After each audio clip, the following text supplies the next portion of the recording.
you see that? Mm-hmm. Perfect. So yeah, I'm going to sort of briefly cover what is a chapter, what is World Beyond War, and kind of give an overview of our mission and campaigns.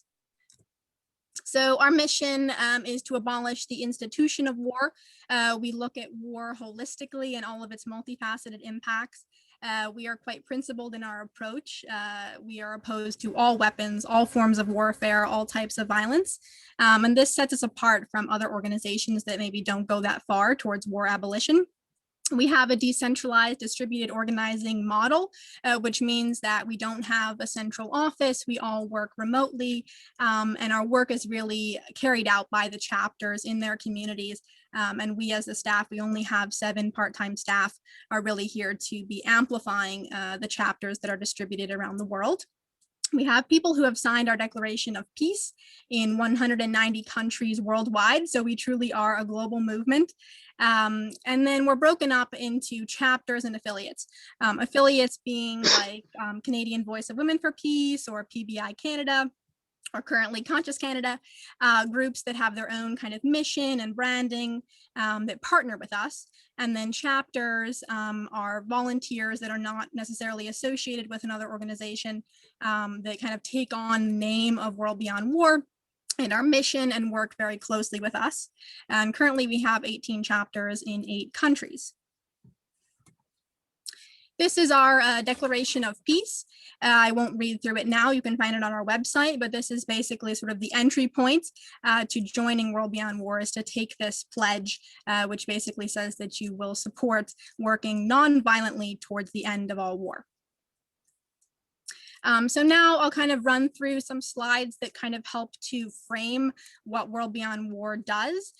So one way of framing our work is in these 2 buckets of education and action.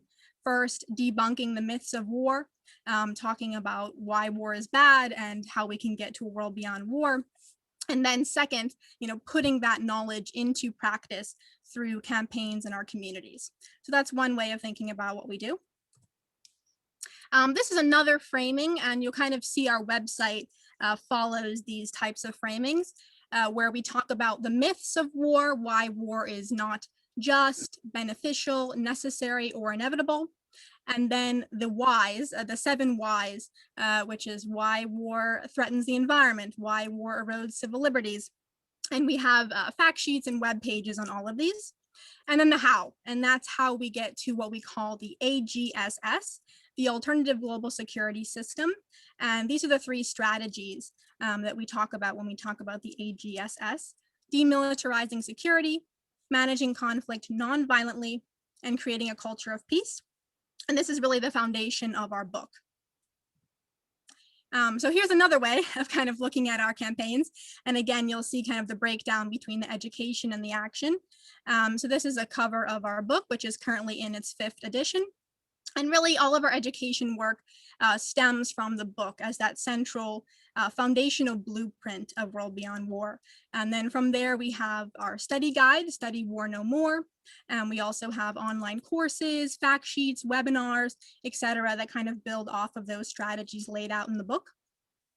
And then for our action campaigns, the 2 main ones are weapons divestment and closing military bases. Divestment meaning withdrawing funds from weapons manufacturers and military contractors, with particular focus on personal, institutional, municipal, and state divestment. And then closing military bases with particular focus on the US foreign military bases, recognizing that the US has 96% of all foreign military bases, which is about 800 bases in 80 countries worldwide. And I should say that we do many more campaigns beyond this, but these are just kind of our pillar campaigns. And Rachel will talk a little bit later about some of the Canada-specific campaigns we're working on as well. Here's another way of framing our work in terms of the resources that we offer. I won't read through all of this. We'll send these slides afterwards. But the first side is the educational resources that I've touched on a little bit already. And then the next side is the organizing resources that we provide. Some things I haven't talked about are we have a podcast, which we release an episode a month. We also have a peace almanac, which is a calendar of peace holidays we've developed, which is kind of related to the third strategy of the AGSS, which is creating a culture of peace. So the Peace Almanac is really about sort of rewriting or reframing the narrative. And so instead of celebrating military holidays, right, celebrating important moments in the peace movement.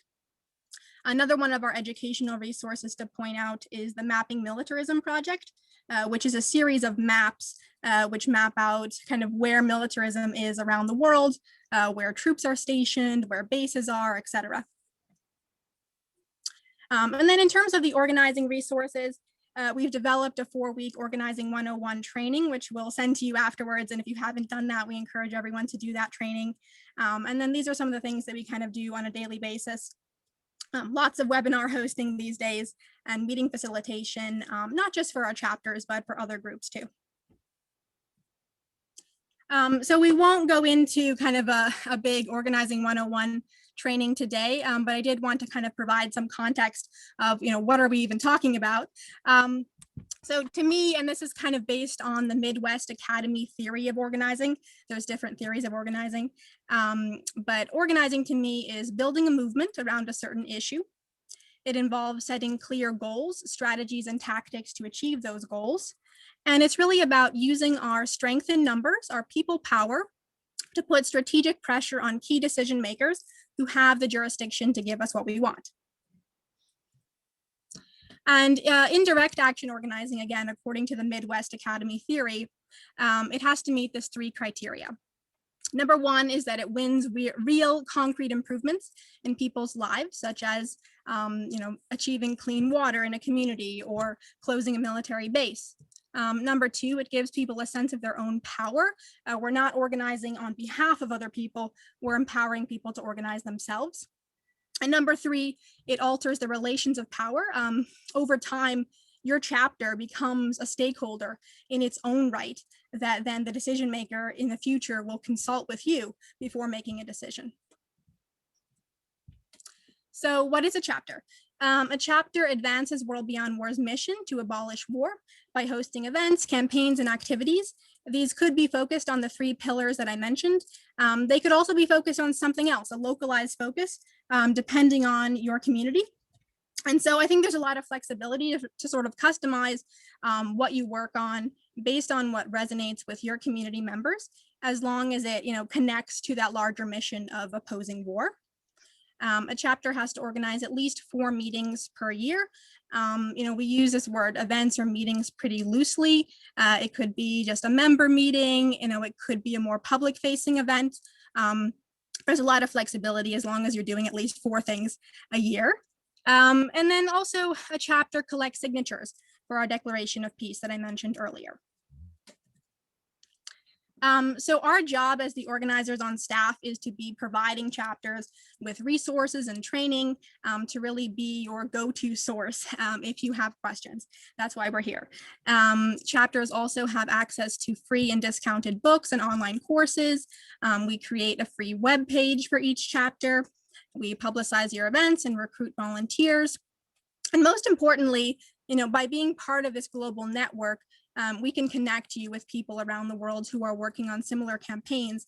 And that's kind of sort of the basis of World Beyond War. One of the reasons why we were founded was to create this global movement so that people could connect with others who shared this vision of war abolition.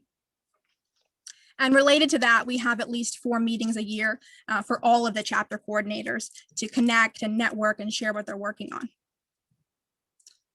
Okay, so this is some common Q&A, which I'll run through quickly. Number 1, does World Beyond War ever support violence, war, or weapons in some circumstances? The answer is no. Again, we have a very principled approach. That doesn't mean that we can't work with other groups who don't share that view. We find many opportunities to collaborate as long as we don't compromise on our mission. The next question, are chapters expected to fundraise for World Beyond War? No, it's not a requirement. It's recommended that each chapter fundraises $200 US per year for World Beyond War, but it's not a requirement. And then beyond that, chapters can fundraise as well for their own needs. Can World Beyond War or my chapter endorse a political candidate for office? The answer is no. As a 501c3 nonprofit, we have to follow certain regulations. So we cannot get involved with sort of electoral organizing and endorsing candidates for office. What is the legal structure of a chapter? So most chapters are unincorporated groups of volunteers. There's no requirement to become a certain type of structure, although some chapters do. Can chapters create their own social media channels? Yes, we encourage that. And again, we provide training in terms of how to create graphics, how to create social media channels, etc. What is Action Network? Okay, so this is getting into the weeds a little bit, but Action Network is a third-party platform. We have a paid subscription to it, and it's essentially what we use for housing our entire database, all of the contact information of our subscribers, and it's what we use to create all of the actions that we do, event pages, fundraisers, petitions, that kind of thing. So we encourage chapters to be working with us to use the platform so that everything is housed in the same database. So, someone opens an email, they click a link, they attend an event, they donate $5, all of that can be tracked within the database. And so we can target emails based on people's actions and interests and geographic location. What is an email listserv or a Google group? So this is a separate thing from the Action Network database, is that many chapters then have their own Google group email listservs, and we can help your chapter set that up. And it's basically a multi-way communication tool so that you can organize events and speak with your chapter members, whereas Action Network is more of a one-sided thing, like a blast that goes out to hundreds or thousands of people. The Google group is more of a multi-way tool to communicate with your members. And not every chapter uses that. Some chapters might use Slack or WhatsApp or Facebook, whatever works for them. And the last question is, can chapters use World Beyond War Zoom account? Absolutely, especially in these days of COVID. We're constantly organizing webinars and meetings using our Zoom, so that's totally fine. These are some pictures of some of our chapters. In the top left, we have Bari in Ireland holding a protest against the US military's use of Shannon Airport. In the bottom, we have Liz from New Zealand, who is organizing a petition delivery and rally. In the top left here, we have a protest about Ramstein, which is a huge military base in Germany. And the guy in the blue shirt is Pat Elder, who was one of our board members. In the bottom here, Stop War on Planet. This was a protest at one of our conferences. It was focused specifically on the impact of war on the environment. And this was in Washington, DC, and it's a kayak protest, which I love that kind of use of kayaks. Then we have Liz again from New Zealand wearing a World Beyond War t-shirt, tabling at an event. And then we have here one of our billboard bus stop ads with our famous 3% slogan, talking about how 3% of the US military spending could end starvation on Earth, which is just absolutely mind-boggling. And we've been putting that up on billboards around the world. This is one of our volunteers doing some flyering. Okay. So this slide is just about some sample kickoff meetings. There's many ways to kick off your chapter, but here are a few ideas. One is to have a prominent speaker from World Beyond War's Speakers Bureau. That can help draw a crowd for your first meeting. We've seen, when David Swanson, our executive director, speaks at a chapter meeting that, there's way more attendees than a normal chapter meeting. So that can be a good way to sort of draw people in at the beginning. Next, you could do a film screening. We have a number of different film recommendations for free films that talk about the efficacy of nonviolence. And also we have films in different languages as well. Another way to start a chapter, I think Dari and Bob will talk about this, is with a book club using our book and our study guide. And that's a great way to kind of get on the same page, sort of understand the World Beyond War talking points. We also have a sample outline for kind of a mixed meeting mashup. If you wanted to show some short videos about World Beyond War, we also have a World Beyond War quiz and some sample discussion questions if you wanted to frame a meeting around that. Okay, and this is my cue to stop for now. And just to say, you can find us on all of the major social media channels, and in Canada specifically at WBW Canada on Twitter.